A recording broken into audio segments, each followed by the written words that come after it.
Hey, how's it going, guys? Honestly, I don't know why I'm making this video other than because I didn't meet my deadline for this current video. Panda, I know you're gonna be mad at me for making this, but it just didn't feel right if I didn't make something. And plus, this was a good opportunity for me to practice making something on the fly rather than having a highly edited video planned for the week. Can we talk about how scary it is to lecture in a high school classroom? It's not even with high school kids, but just the feeling of being at the school I went to and now being the teacher is just...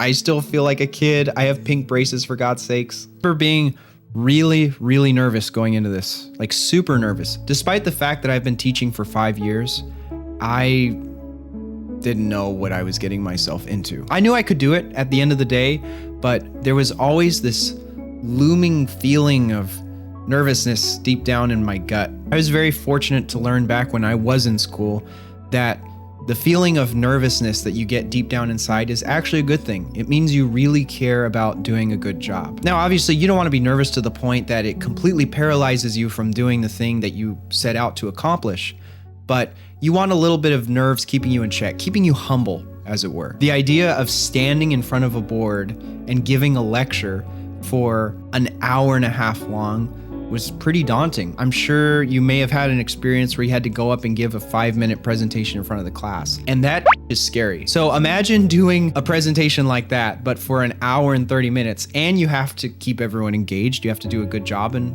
do your best to make sure that they're learning. But I have to say, despite the fact that teaching was never something that I really wanted to pursue in life, it's ended up being something I really enjoy. Bear in mind, my end goal is still to be a performer, whether that's on stream, on YouTube, in videos like this, or as an actor in film and television. That is my ultimate goal. That doesn't mean that there aren't other things that I'm happy to work on or that I'm passionate about. Just a couple years ago, I was an avid competitive paintball player. I still miss those days, but unfortunately, there's only so many hours that you can devote to any one thing, and that one had to fall to the wayside. Part of the reason why I'm making a video like this right now is because I already put a ton of effort into all of my videos. I've gotten to a point where I can watch another YouTuber and go, I could make that. I feel like my video is actually as good as that. That one's getting tens of thousands of views, hundreds of thousands of views. I think we're getting there. The most important thing I want you to take away from this video is that these small actions you take throughout the day really do count. For the longest time, I had the perception that if I want to make a serious change in my life, I have to take a giant leap at this one moment on this day and everything will change. And I realized not only is that not necessary, it's actually not the most effective way to go about things. Imagine you're taking a flight from LAX, California, USA, and you're heading to London, UK.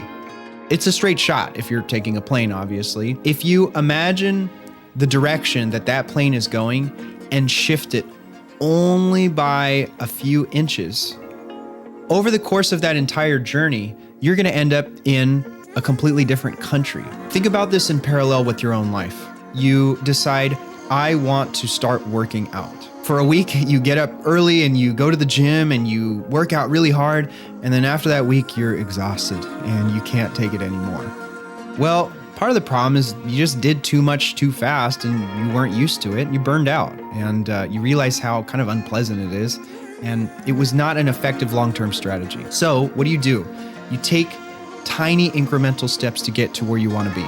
That means starting with maybe just one task per day. I listened to a podcaster by the name of Anthony Stump, who is a former Navy SEAL, and he talks a lot about mental health and the things that he does to help him get through his everyday tasks. One of the things he said that stood out to me is to make your world smaller.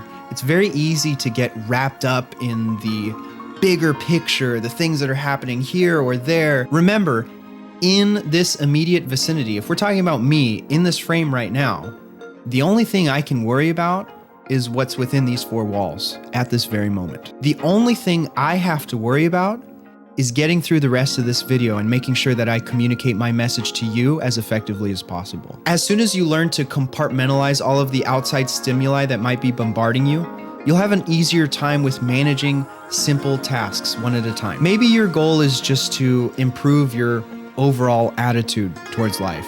And a few ways to do that might be getting better sleep, eating healthier, taking on an activity with others that you might enjoy. However, each of those 3 things can be demanding tasks in their own right. So what do? Start with one. And if one is too much, start with part of one. If I want to get better rest, the first thing I do is maybe I just turn off my phone a few minutes earlier than I usually do. Just a few minutes, nothing crazy. I'm not suddenly getting up at 5 a.m. after a slew of waking up at noon. Just a few minutes earlier. You dial it back a little more, a few minutes earlier than that, and then a few minutes earlier than that. And you build up confidence over time. Now, some people will say, oh, well, I tried that and it didn't work out. And I figured, what's the point? Why bother doing this? I'll tell you why. There is nothing wrong with trying and trying and trying again. Sometimes you don't get it the first time, you don't get it the third time, and you don't get it the 42nd time, but you do the 43rd. Anyone who's had any experience playing sports as an athlete, esports, knows that in order to improve, you have to execute the same repetitive task over and over again, fine-tuning it until it matches the standard that you want. And it's the same with other things in life. If you want to improve your sleep, it's a skill. It's a skill you have to practice. And even when you're doing really bad at it, you still got to show up and give your best attempt. If you take these small incremental changes and enforce them over the next 10 years, and I'm not saying every day, sometimes you're going to mess up. I've messed up for the past 2 months. If you enforce them over a long period of time as best as you can, you will go from flying in this direction to flying in this direction, which in 10 years will be a completely different destination than the one you originally set out for. I hope you enjoyed this video, and I will try to have my planned content going by next week. But if work is too much, then I'll just have to improvise. Hope you guys have a good weekend, and I'll see you in the next one. Peace out, y'all.